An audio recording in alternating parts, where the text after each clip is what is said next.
Ayan guys, dumating na yung pang solar namin sa bubong. Ayan guys, solar namin sa bubong. Oo, diba? Laki. Ayan.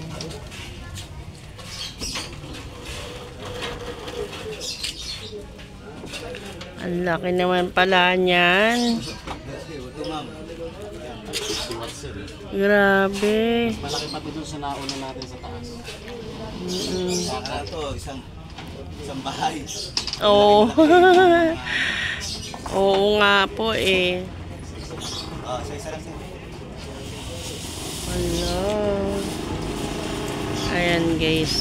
Buhatin nila yung solar panel. Ang laki guys. Ano? Laki diba?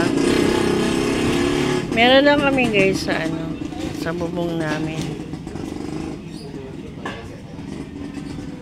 So ito pa pala yung isa.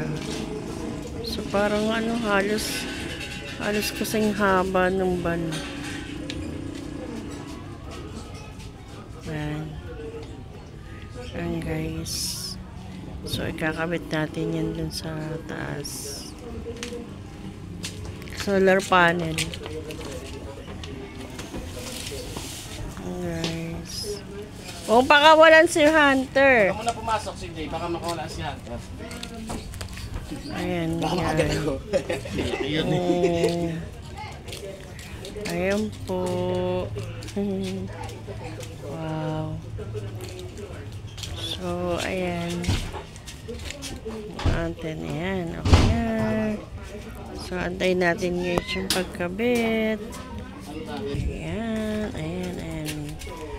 Ayan, para okay na.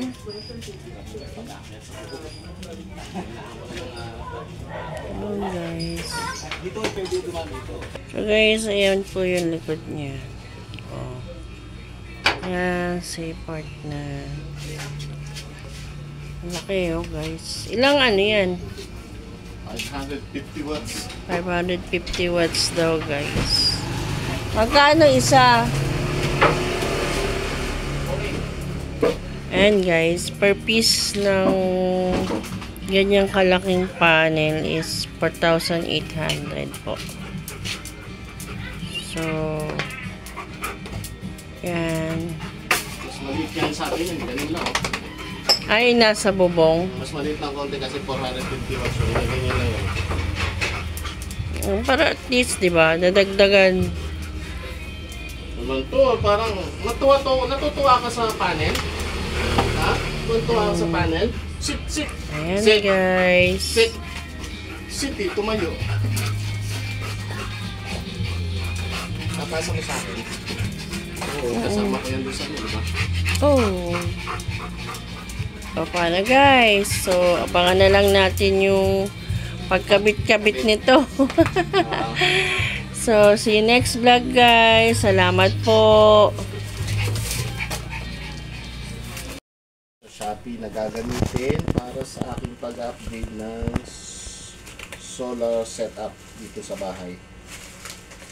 Okay, tingnan natin po kung ano po yung mga natin. At kung tama. Ito guys, ito ang tawag dito ay BMS. Tingnan nyo, naayos nito yung battery natin, yung BMS 4S 12 volts 100 ampere kasi medyo malaki yung ating i-upgrade.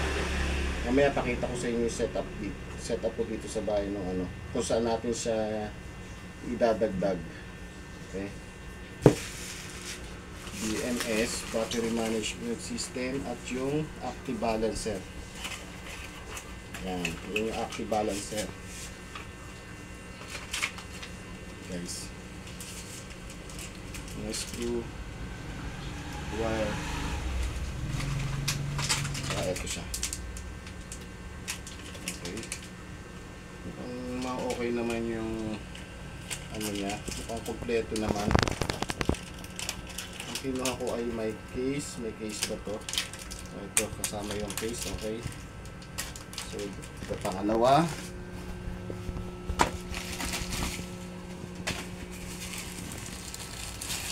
Yung pangatlo yung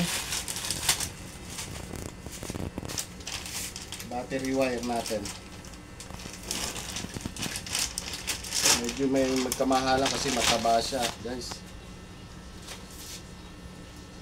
Ayan kasi yung laki halos ng daliri ko.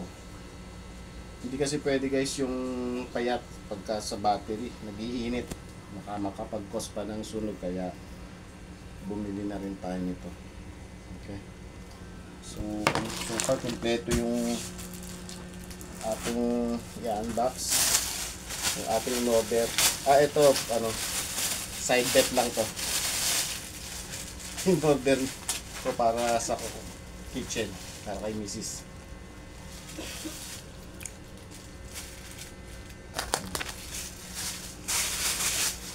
Ito ngayon yung ano, ito ngayon yung battery. Ito yung pinakamahal.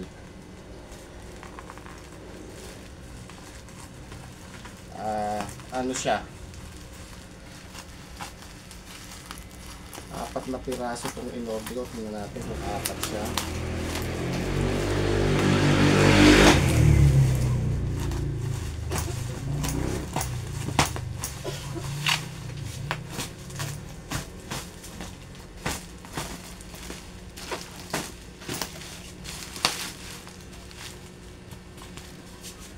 Secure na secure yung ano, balot ni seller. Sana walang problema para tuloy-tuloy lang. Kung bukas makalawa ilagay na natin.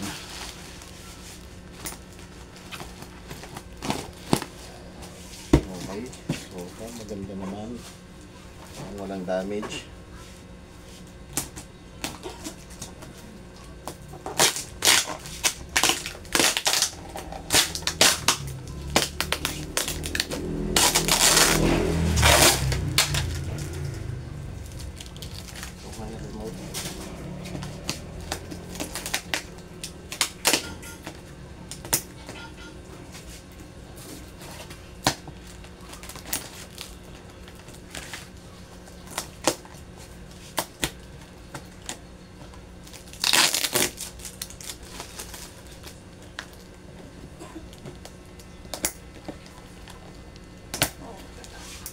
Yung na-secure yung 10 points agad si seller pagka i-review ko yung kanyang performance.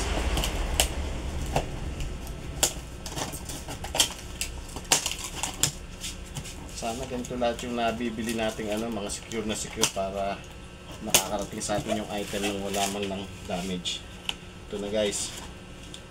Uy, may balot pa siya.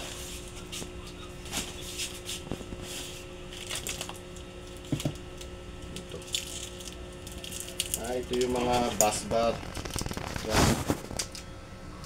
Buksan na rin natin para alam nyo kung ano to. Ito yung magko-connect sa mga ano niya, sa mga terminals niya. Pero alam ko dapat may screw to eh. Bakit wala?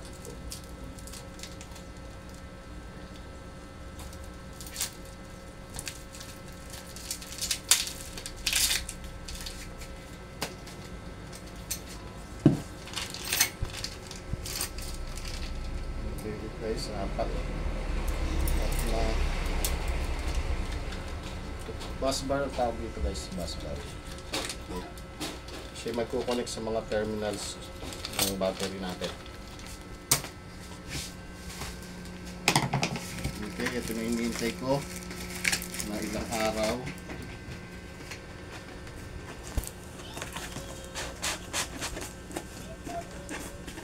Matigas siyang buksan.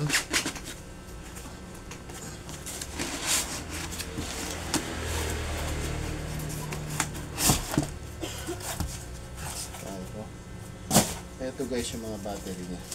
Safe na safe brand new. Ayan guys, yan. Brand nyo siya. Okay. Medyo 4 na piraso yan. Kaya lang guys, walang ano. Ito yung nakakabit na pala yung mga screw niya. So, yan.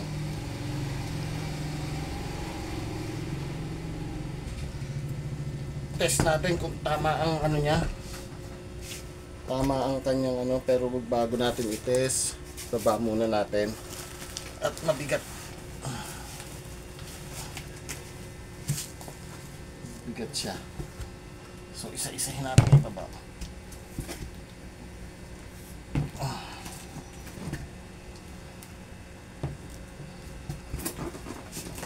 Okay. Alam ko may libre pa sa anong ano to. Kaya ano, hanapin ko yan.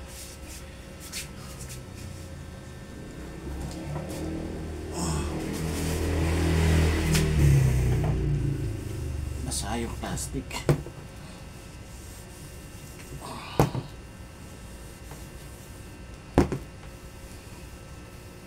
Okay guys, test natin yung mga voltahe niya. Kuhain lang ako ng ano, hindi ko na ilabas agad yung aking ano eh, yung multimeter ko.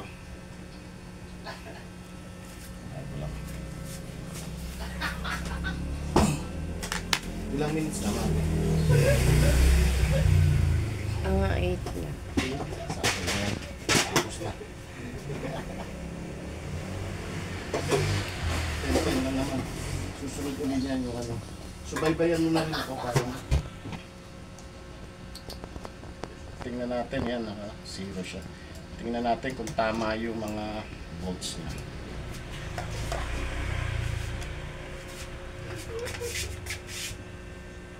So focus natin doon sa ano. Focus natin sa kanyang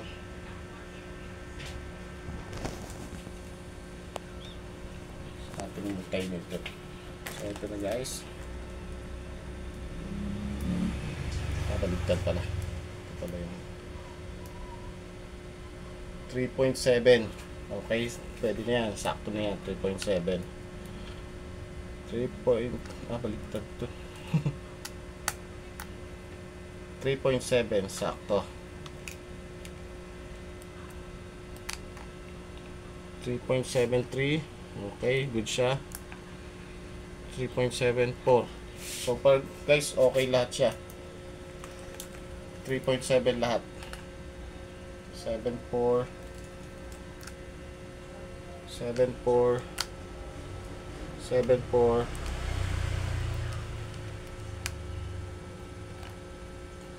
ay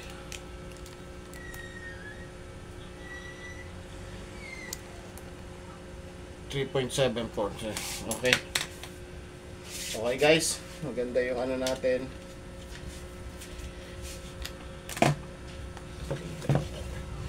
Ganito yan guys, gagawan ko pa to guys ng ano, ng parang pinaka-case niya, mga bakal. Yayakap dito yung bakal, 2 layer, tsaka isa dito sa gitna. Ganun. Or 2 na rin. Depende sa ano ko. Baka bukas or sa susunod na araw bibili ako ng flat bar. Ako na lang gagawa. Tapos para ano, kasi pagtagal to guys, nag-ano to eh, nagbo-bloat. Parang cellphone, ano din, battery ng cellphone. Pinalaki lang. Kapag tagal, nagbo-bloat, tsaka kailangan lagyan natin ng support dito yan. Ganito yan guys. Dito yan nilalagay. Yan. So, gagawa tayo ng 12 volts. So, dapat ito ay alternate. Ganyan yan. Alternate yan. Ganyan magyayad. Tapos, dikit dito, dikit dito, dikit dito. Pero huwag muna ngayon, baka hindi ako naka-ready, baka mag-short, mag-spark. So far okay naman guys. Ito yung kanyang magiging BMS, dyan ang pwesto niyan. Yung kanyang active balancer. Lalagyan ko ng sapin yan dyan, mga nakapwesto yan guys. Or pwede sa gilid, depende kung saan ko mailalagay. Tapos ito. Okay guys. Sa susunod na video guys, pakikita ko sa inyo yung setup ko dito kung saan ko siya idadagdag. Ito nga pala to, ang brand niya Eve. Eve Life VO4 iron phosphate na baterya. 200 Ah 280 pala. 280 Ah yan. 280 amp hour. Yun ang capacity niya. Okay guys, next video, abangan nyo yung mga kasunod pa. Thank you, please like, share, and subscribe. Good luck yung nabili natin guys. Thanks, bye bye.